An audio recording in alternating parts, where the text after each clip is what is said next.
Hello everyone, Kevin Dougherty with Loan Depot, kicking off step 5 of my Road to Homeownership series, where we'll be diving into closing costs. It's a big question I get with a lot of my clients, and I like to explain everything for you as thoroughly as possible. So hang tight and let's dive in. So when a client comes to me and says, "Hey Kev, what are my closing costs?" The easy answer is it's the amount of money you need to bring to closing to get the deal closed, besides what you already had to put down for your down payment. The more realistic and involved answer is there's a little more to it than that. Now, when you're buying a home, you're going to have what are called settlement charges. Settlement charges are going to consist of two things: your closing costs for the loan and your prepaid items. Now, your closing costs are the actual costs to obtain that mortgage to the various companies involved in this mortgage transaction. The appraisal company, your attorney fees, the lender, the title insurance company, the county for recording the mortgage and the deed, mortgage tax to the county if applicable. All of these are going to consist of your closing costs.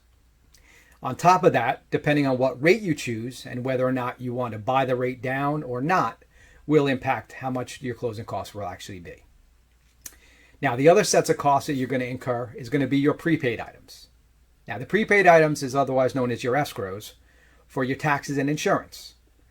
Now, what the bank is going to do is they're going to look at what your tax disbursements are for the house and when those disbursements are due.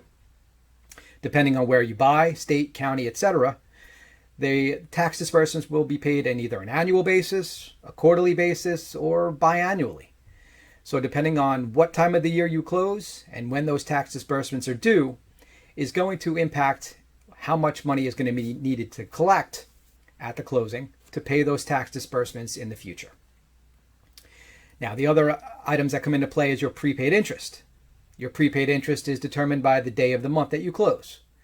Typically, we work on a 30-day cycle. You close on the 15th, they'll collect 15 days of interest. Now, if we combine the prepaid items and your closing costs, all together is your total settlement charges. Now, many people confuse the two, but they are different. Your closing costs are paid to the multiple companies involved in getting the loan. Your prepaid items are for taxes and insurance escrows.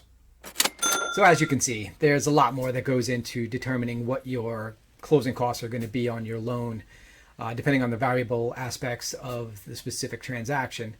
But I could go on and on for the next 20 minutes or a half hour, but for reasons of brevity, I'm going to cut it short here.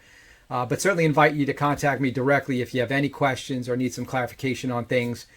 You can reach me at 631-514-1592 or contact me via email or the website and be happy to help you out. In the meantime, please like, share, subscribe, and follow, and stay tuned for step 6 and others, where I'll be going over the appraisal, title insurance, and other things that come into play. Until then, have a great day and see you next time.